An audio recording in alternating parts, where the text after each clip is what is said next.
Am I the a-hole for allowing my brother to be homeless? My older brother Dave, 42, hasn't worked since 2020 when he was first laid off.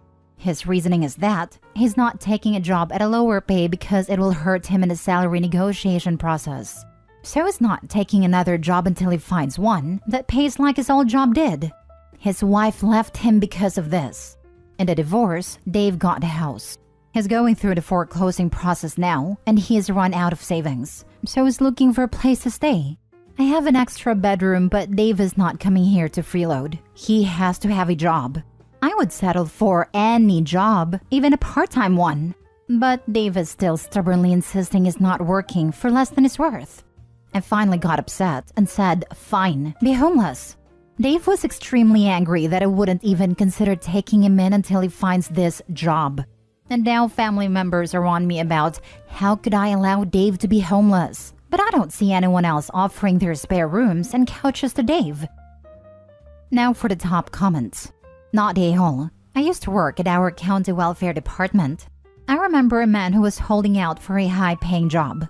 I suggested he apply to UPS. He said no, that he was too good to work at UPS. I remember thinking to myself, you're too proud to work at UPS, but you're not too proud to apply for welfare? Your brother appears to have a similar attitude. He's too proud to take just any job, but he's not too proud to mooch off of you. Don't let him. With this attitude, he may never find a job and may never move out if you let him move in. OP's brother would be a perfect fit as a UPS driver. He doesn't have a wife to come home late to anymore. Not a-hole. Just the idea that he would get paid the same amount as his old job after being laid off and not working for 3 years is idiocy. Even if you or anyone in your family took him in, odds are he would stay jobless until he got kicked out. He needs a reality check, and if this is what it takes, then so be it. I also don't get the bit about salary negotiation. So employers go, you worked as a cashier for $15 an hour. So you'd be fine to work for $16 an hour as a brain surgeon?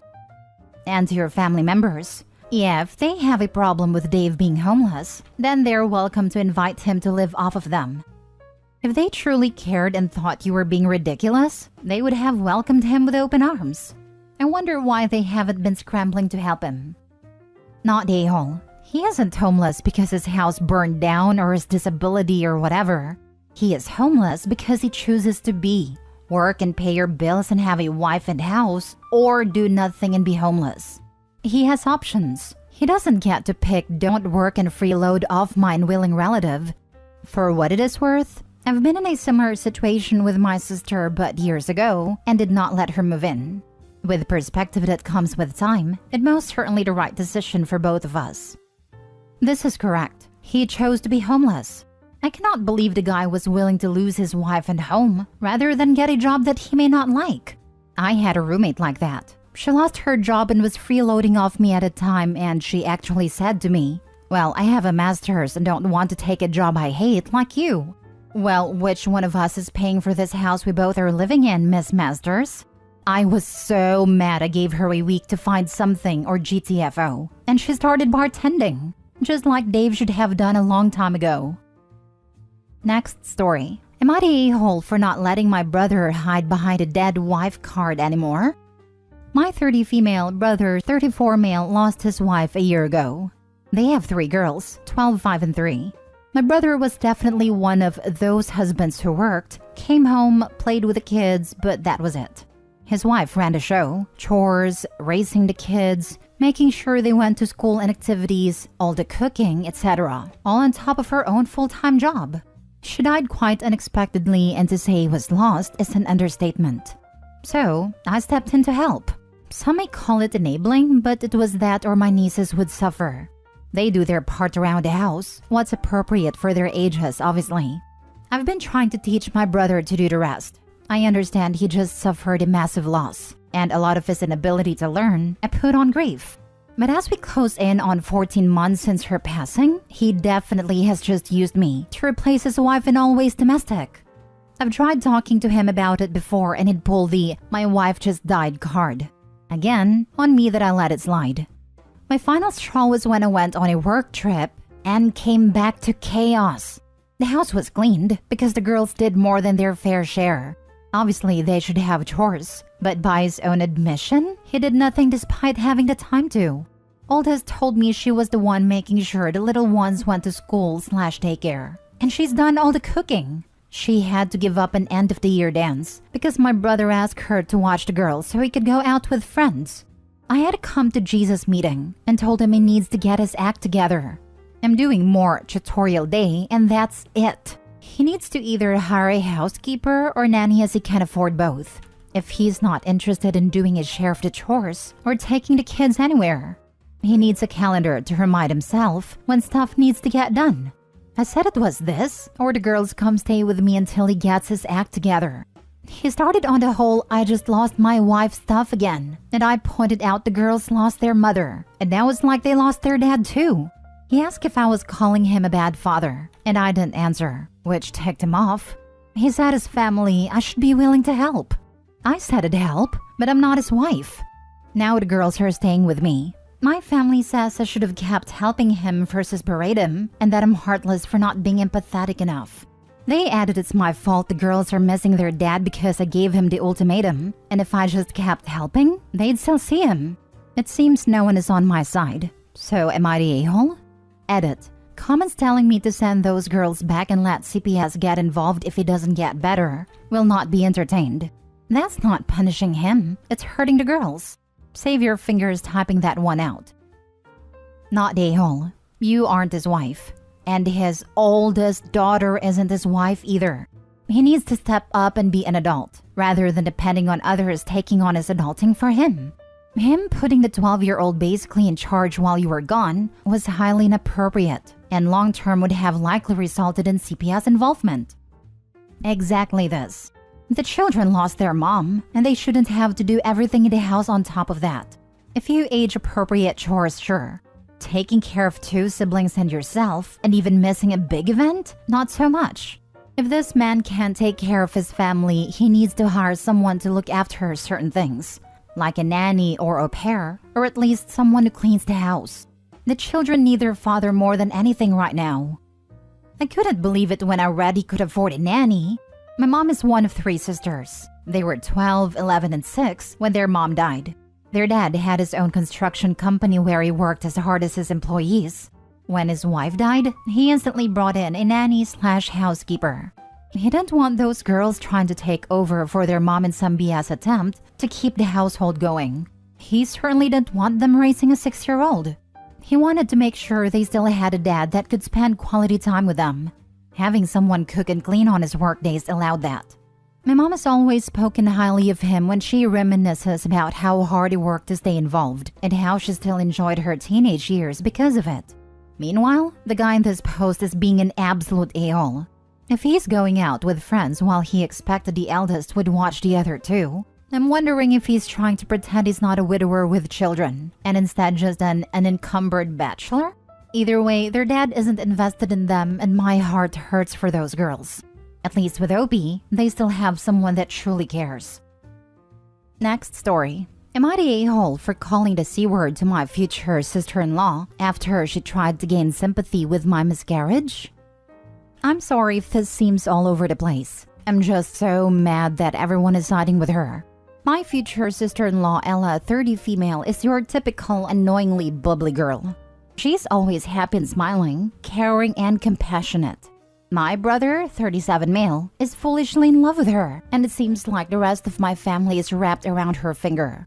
My brother and I, 34 female, grew up very close. When we were 10 and 7 years old, our father passed away, and our mother, 69 female, struggled as a single mother until she met our stepfather, 65 male, who is truly an amazing person. They had our little brother, 25 male, who happens to be Ella's best friend and the reason she met our brother. 28 days ago, my husband Mark, 34 male, and I tragically lost our pregnancy at 22 weeks. It was devastating then, and it still is. I haven't been ready to talk to my therapist about it yet. This was our first pregnancy that progressed this far, so we were filled with hope. Since the loss, I made it clear that I didn't want to talk to anyone, and that I didn't want any visits. However, Ella keeps sending deliveries of food every now and then with stupid messages like, "You are cared for," and "We're here for you, thinking of you." It infuriates me to hear Mark commenting on how nice and thoughtful she is.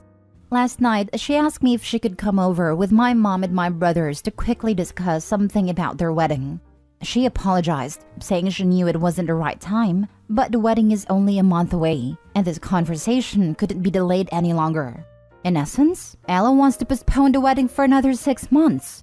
It is a small affair hosted at a friend's place, and since she briefly explained the situation, the vendors are willing to change the date at a minimal cost. To paraphrase her, she said, "I don't feel this is the best time to have a wedding. I really want you at my wedding party, and I suspect you won't want to be around people asking you what happened, as if she knows what I want or don't want."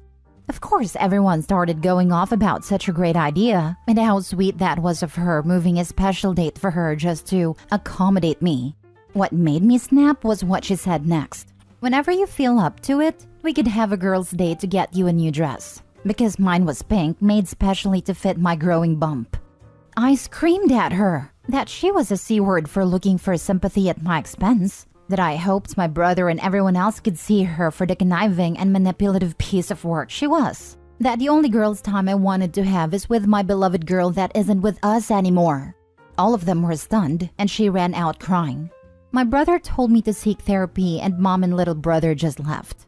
This morning, my husband told me that while he understood and shared my grievance, I shouldn't lash out on innocent people, that she only wanted to help.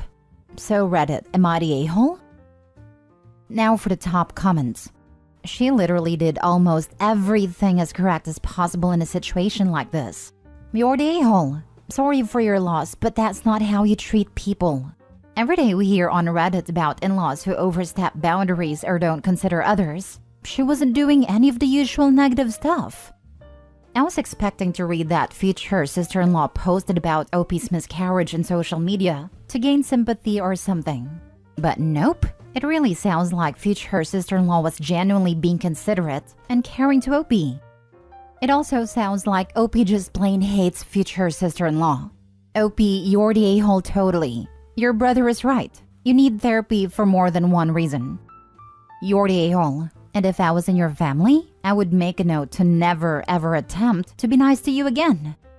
My future sister-in-law Ella is your typical annoyingly bubbly girl. She's always happy and smiling, caring and compassionate. My brother is foolishly in love with her, and it seems like the rest of my family is wrapped around her finger. Starting the post off with this description says more about OP than it does about the future sister-in-law. You're an incredibly bitter person, OP. Major a-hole, you should refund your future sister-in-law for all the groceries she bought you. You're the a-hole. Your future sister-in-law sounds delightful, and you sound like you are and were always miserable. Last story. Am I the a-hole for telling my brother-in-law that his competition with my nibbling's dad is pathetic? My sister has 3 kids with her ex, Jonas and Lachlan 10 and Summer 7. They broke up when she was pregnant with Summer. They'd had a pretty rocky relationship, and she was never sure she actually wanted to be with him, but the boys had been a reason she kept trying. Ultimately, she decided, after talking to the family about it, that they were better off as co-parents, especially before they ended up with a bunch of kids together. They're civil, and sometimes my sister has admitted she regrets not ending it on better terms. She met her husband Stan 4 years ago and married him 3 years ago.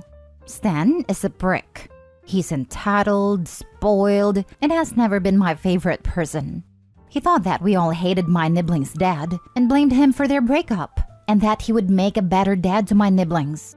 I think he was shocked that we were all still on civil to friendly terms with my ex-brother-in-law. He was also pretty aggravated early on when the kids didn't latch onto him as a better dad, that they still loved their dad, that they would miss him on weeks they were with my sister. He tried to win them over by spoiling them and trying to invite himself along to different activities that they did with their dad normally. This past Father's Day, he even gate-crashed a hockey event for fathers and their kids that their dad was at with them. His name wasn't listed, so it became an ordeal, and he was angry that the kids said he wasn't their dad, or that their dad didn't invite him to join in. But he has made snarky remarks to him over the years. He has claimed their dad commits parental alienation by not sharing all fatherly duties equally with him. He has claimed he is a selfish dad for not allowing them to stay in a two-parent home. He keeps talking about things he does better, or how he does more than the kid's dad does, when I know that isn't true. Our whole family knows my sister's ex is an amazing dad to their kids. He even tried to bribe the boys into having my sister and him there for their school's field day with parents event. They had asked their mom and dad, but Stan wanted to go with my sister and he didn't want their dad there. The boys were saying they wanted their parents there, which ticked him off. So he was ranting and raving about everything when some family came over at the weekend, and I told him the competition with my nibblings dad is pathetic, and he needs to stop acting so entitled and start being happy for the kids that they have a great dad who isn't a deadbeat. He got angry at me, and while most everyone else agreed, my sister said it could have been less harsh. Am I the a-hole? Not the a-hole. Sounds like it's good your sister doesn't have kids with Stan, because he may be a thing of the past if he keeps it up. Sister needs to leave Stan unless he changes for the better. Pretty audacious of Stan to tell the kid's dad that he is committing parental alienation against him, when Stan himself is trying to turn the kids against their own dad by trying to meddle into their dad's son's time, bribing them, telling lies about their dad to the kids.